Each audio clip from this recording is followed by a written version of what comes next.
Hello, Jose Rodriguez here. I was going to do this outside today. I checked, it was 96 degrees with about 102 heat index. Nah, I'm a lot safer here in my dungeon. As you may have been watching in my last several videos about printing your monochrome images or any type of image so that it is neutral. Okay, you don't have a color cast invading your beautiful prints. I talked about simply using the driver. This has been misconstrued by many as thinking that I stress that you should only print with the driver. No, that's not the case at all. I stress that you should print with the driver when you are beginning to do this, whether it's as a job, a hobby, a craft, whatever. When you first get your first printer and you have no clue what you are doing, why not just use the driver? The driver will not let you down. But later on, what happens? You start experimenting with other papers, and not necessarily the ones for Canon printers or the ones for Epson printers. You're going to go and expand your horizons and start printing on other people's papers, other manufacturers. Guess what? You no longer can use the simple rules that I always laid out of simply setting your driver to control color by simply matching the paper choice for a given Canon paper or a given Epson paper. Okay? That leads you to the biggest problem you will ever encounter. Not setting the application correctly or the driver correctly. And I'm going to bring out a couple of little charts that I made. I scribbled them originally with a pen, but that would not be very professional. So anyway, here we go. Let's just have a quick look at this. You see, I just made two little pieces of AV help here. Driver controls color, and we're going to talk about just Canon printers because at this point, they're probably the most widely used printers out there by you guys, our wonderful viewers.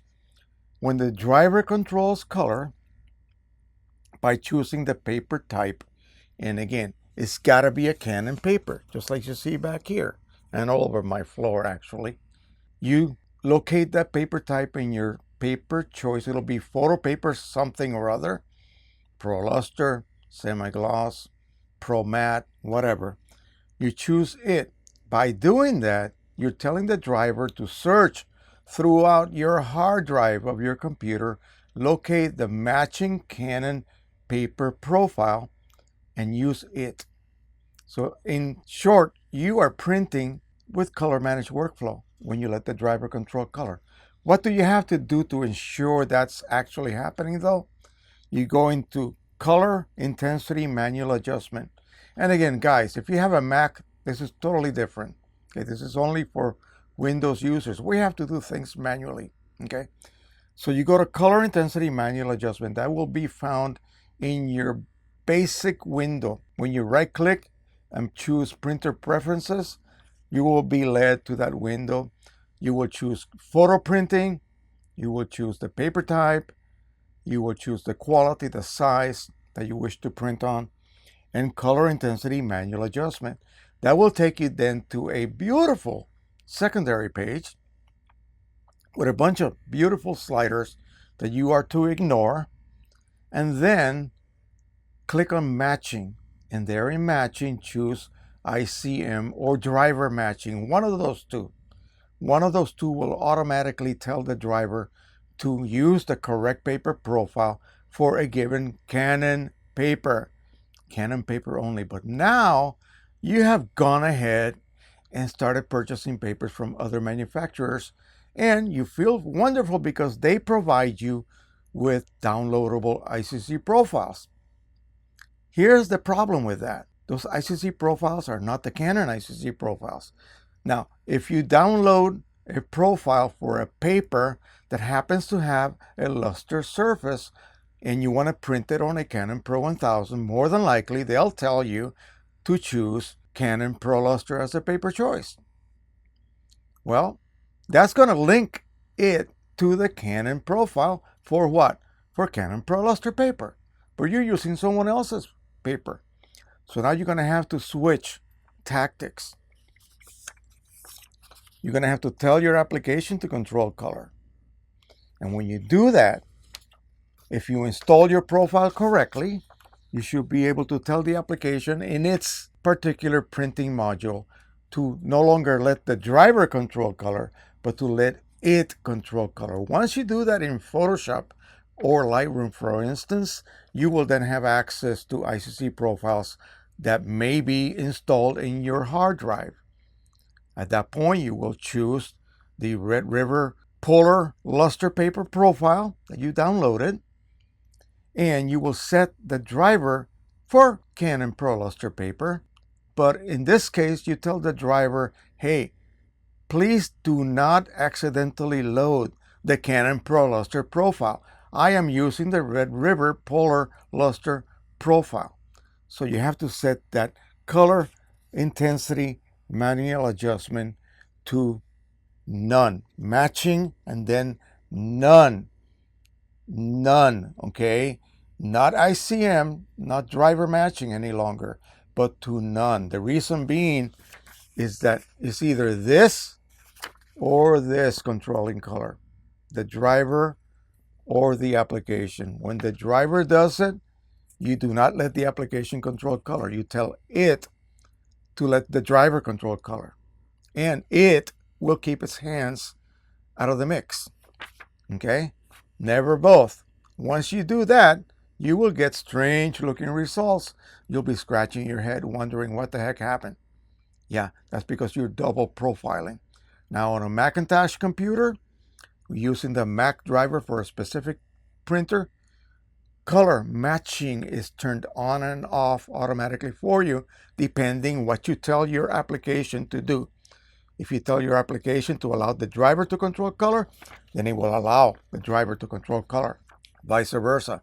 If you tell the application you want it to control color through another type of ICC profile, not one for Canon papers, not one for Epson papers for that matter either. It works for both types of printers. Then it will turn off color matching or color management in the driver and only allow the application through its own printer module to then allow you to manually load the matching ICC profile for, I have it over there, Red River Polar Luster paper. I have a roll of that on my P800 as well. So that's what I do. Never both. Remember, folks, never load both or allow both to control color. Now, one fabulous thing about QImage Ultimate, the latest, in fact, just even a couple of issues ago, they introduced automatic adjustments or settings for your driver, whether it's Epson or Canon. If you tell QImage you want it to control color, it automatically turns this printer's driver color matching to none. Okay. If you tell within QImage to allow the driver to control color, then it turns this color matching to ICM, matching ICM.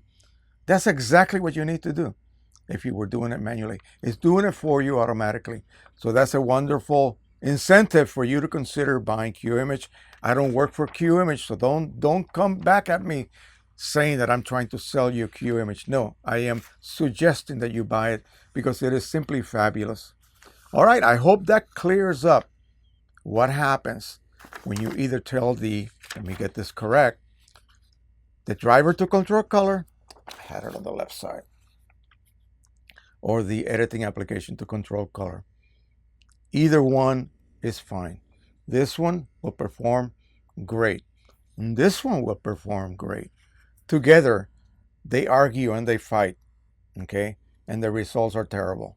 So make sure that if you all of a sudden are experimenting, printing through ICC profiles, not the ones installed by Canon or Epson, but the ones that you yourself installed after you downloaded them from a third-party paper provider, make sure that the application is controlling color this time. Now you might be confused as to why do I have to choose a luster paper? Because when the manufacturers or whoever is selling these papers created a profile for it, that's the paper choice that they chose when they printed out all those pretty color charts from which then they generate a profile. So if they use ProLuster from Canon to create that set of color patches, then you also must use ProLuster when you are printing with Photoshop or Lightroom or QImage or whatever you're using to print with. You have to tell it to control color, turn off color matching or color management in the driver. If you're on Windows, you have to do that manually. If you're using QImage, automatic. And then go ahead and choose the correct profile. In fact, QImage will actually locate and suggest pretty much the correct profile for you, even if you're using Epson over there and Canon over here. It does that automatically. Again, another fabulous feature that they have introduced. I hope you're not too confused. Of course, you could always ask below. Okay. I know people need this to be hammered over and over and over again. But again, I had the same problem when I was starting out myself. I had no clue what I was doing. So thank you so much for watching. Don't forget to subscribe, share, and always hit that like button. Did I make you angry for you to hit an unlike? Oh my gosh. I hope I didn't. Some people do just for fun. I don't understand that. Happy printing, everybody. Bye-bye.